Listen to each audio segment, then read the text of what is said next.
Ito yung malagkit. Apat na rice cooker cup pag ginamit natin dito.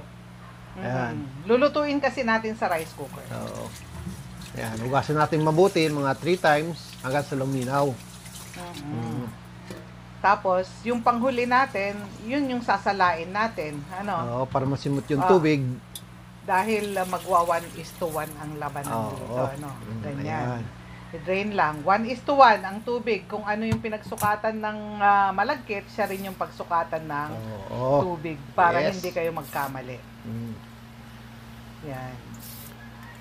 So, bali 4 cups. Maglagay din tayo ng pandan, Mang Peps, para mabango. Para mabango. Kung walang pandan, okay lang. Huwag nang mamroblema. O, sige, gawin natin yung sauce habang niluluto natin sa rice cooker. Ano?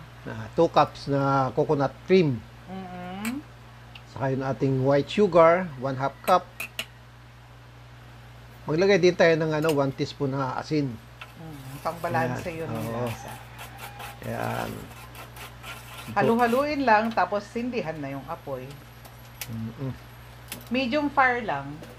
Huwag masyadong low kasi abutin kayo na magpakailanman. Ayan. Ayan, pagka kumukulo na, ilagay na natin yung nalutong glutinous rice. Ayan. Ano natin yan, ihahalo natin yan hanggang sa mag-dry. Ano ang purpose niyan, Mang Peps? Para maluto ng husto yung gata. Oo. Kasi pag hindi luto yung gata, madaling mapanis, and at the same time, medyo baka pwedeng sumakit yung tiyan. Yes. So, mga 10 minutes natin tong hahaluin. Kahit natuyo na, tapusin nyo yung 10 minutes para lumagkit siya ng ganyan. Pag sumasagit-sit na rin siya, okay na yun. Okay na yun. Ayan. Gawin natin yung kanyang cream, Ayan. sauce na cream. 3/4 na coconut cream. Saka, pinch lang na salt. yay.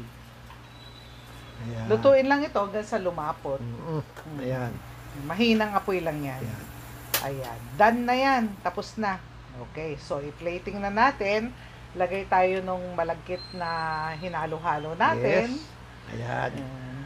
Tapos, yung ating mangga. Yan. Meron tayong hinog na mangga. Yes. Para masarap. Oo. Yan talaga katerno yan. Okay. Yan ang perfect na combination. Ayan. And then, lagay na rin natin yung ating sauce. So, yung cream na sauce natin. Tapos, maglagay din tayo ng sesame seeds sa ibabaw. Ayan. Nakakadagdag aroma din yun sa kasama. Ayan. Okay, so maraming salamat.